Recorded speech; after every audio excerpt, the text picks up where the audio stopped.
Are you starting to lose hope because of your struggle with stress, anxiety, and depression? You are not alone. We are here to help you. Is there hope ba for those who are feeling depressed, stressed, lonely, sad? Anong sabi ng Bible? What does the Bible say as an antidote to that? Mag-share po ako ng verse I for love that. this. Come on. Tingin ko po alam to ng karamihan. Jeremiah 29 verse 11. Yes, I love that. For I know the plans I have for you, says the Lord, plans to prosper you and not to harm you, to give you hope and a future. So, alam mo na kung kanino ka magtitiwala. What better way than to go to the one in who already is saying to you, I know, alam ko na ang planong maganda para sa buhay mo. And that plan involves to give you hope. It involves to give you a better future. Something to look forward to. Something better. So you're expecting something better than what's going on in your life today. Right. And also, the Bible also tells us that in this world, we're going to have trials. We're going to have tribulations.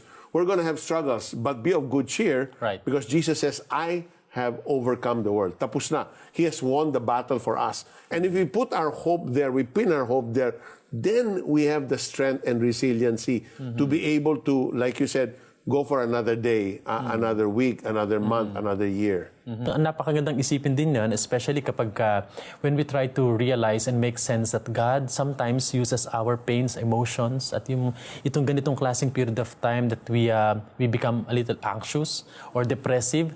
These are the most opportune time for us to realize that God remains to be powerful. In 2 Corinthians 4, ang sabi ng ni Paul dito, we are like jars of clay. No? Tapos, so that we get to realize the all-surpassing power that comes from the Lord and not from us. We are pressed but not crushed, persecuted, not abandoned, struck down, but not destroyed. So there's the image of our God who keeps presenting Himself to us in the midst of our being broken, in despair, hopeless, anxious, depressed. There is a God who is so much willing to bring Himself closer to us, to realize our wholeness in Him. And we're also told in Philippians to whatever is true, whatever is noble, think on these things. In other words, perspective. You change. You have a mindset to begin to think on the wonderful things that God has for you. Just like what you said, Sir Peter, I believe these emotions, itong mga struggles na to, it all begins in the mind.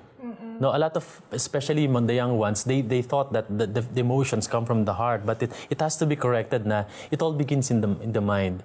No, pag ang utak natin, pinroseso yon, pinagnilay-nilayan, ni-nurture hanggang sa snowball siya, lumaki siya, then it will connect to our heart, magbabago ng ating mga behavior. It changes everything about us. So, kung sa utak pa lamang, I'd like us to remember sinasabi ni Paul sa Romans 12, be transformed by the renewal of your mind. And when you do that, your body follows. So your emotions and your body follows that. That's so powerful. In addition po to the spiritual disciplines na pwede natin gawin if we're having the holiday blues, alalahanin natin na we should be thankful because there is always something to be thankful for.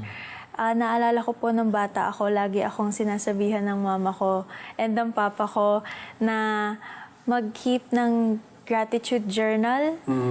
Pag bago mag-end yung year, or even every day of your life, sulat mo lang kung ano yung mga pinagpapasalamat mo kay God sa araw na yon. And you will see at the end of the year, wow, ang dami palang nagawa ni God sa akin. And it's also good that you focus on the things you have, not on the things you don't have. Kasi tayo as mga tao dito sa imperfect, fallen world, maaaring nabubulag tayo sa kayamanan, sa pera, sa material things, but it's not always about that, and it's not about that at all.